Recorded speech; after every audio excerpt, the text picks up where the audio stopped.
கள்ளக்குறிச்சி மாவட்டம் ஜம்பை கிராமத்தில் உள்ள அரசு நடுநிலைப் பள்ளியில் மதிய உணவு சாப்பிட்டு சுமார் 80க்கும் மேற்பட்ட மாணவ மாணவிகள் திருவண்ணாமலை அரசு மருத்துவமனை மருத்துவக் கல்லூரியில் சிகிச்சைக்காக அனுமதிக்கப்பட்டுள்ளனர்.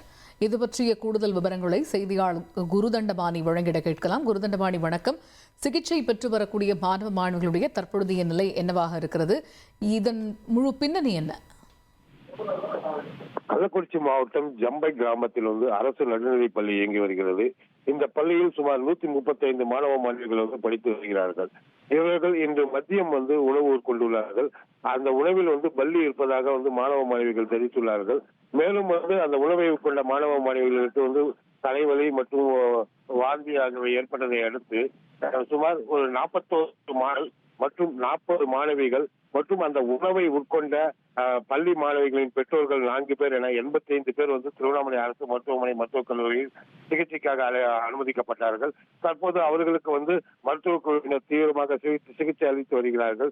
மேலும் பாதிக்கப்பட்ட மாணவ மாணவிகளை திருவண்ணாமலை மாவட்ட ஆட்சியர் கல்பகராஜ் நேரில் ஆய்வு செய்து அவர்களுக்கு உரிய சிகிச்சைகள் அளிக்கப்படுகிறதா என்றும் மேலும் மேற்கொள்ள வேண்டிய சிகிச்சைகள் குறித்தும் கேட்டறிந்தார். தற்போது இந்த சம்பவம் இந்த பகுதியில் மிக பெரும் பரபரப்பை ஏற்படுத்தியுள்ளது.